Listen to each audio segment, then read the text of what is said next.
Welcome back to Heart Renderings, everyone. We certainly hope you're enjoying the stories.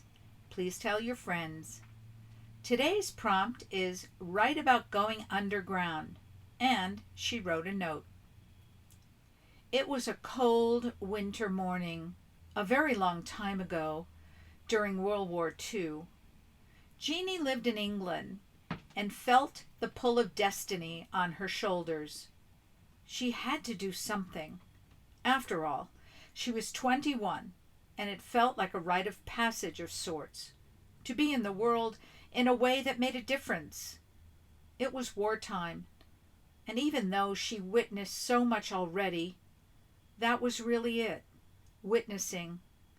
She felt like being in the world meant participating. So she watched as much news as she could bear and decided a life path was calling, even for a short time. One day, a few days later, after this revelation, she left a note for her parents telling them she was joining the French resistance. She secretly had been meeting with other like minded young people who wanted to live a life with a cause. She packed her backpack and off she went into the darkness of London's streets.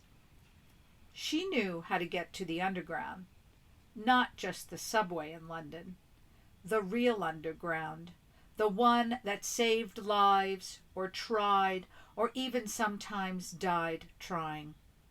After all, it was desperate times of war. She was home, relatively safe, and yet in her heart that was not enough. The air felt thick as she carefully walked to her destiny.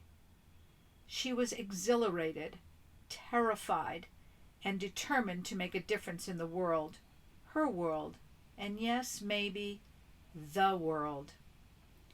Jeanie arrived at a steel door at the bottom of the steps in what was now an abandoned building, a remnant of the bombings.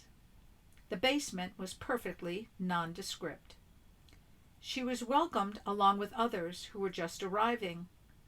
There was an air of urgency and concern. What would her parents think? Would they send someone to look for her? She promised in her letter she'd stay in touch if she could. She would eventually be in France, shuttling Jews out of Germany to safety. This act consumed her every thought. Everyone in this group was well trained, done this many times, and had been safe so far. No matter, this calling was bigger than her. She had to do this. Her best friend was Jewish, and she had just heard she had been taken to a camp. Destiny is bigger than us sometimes. The end. Thank you for listening. Please subscribe.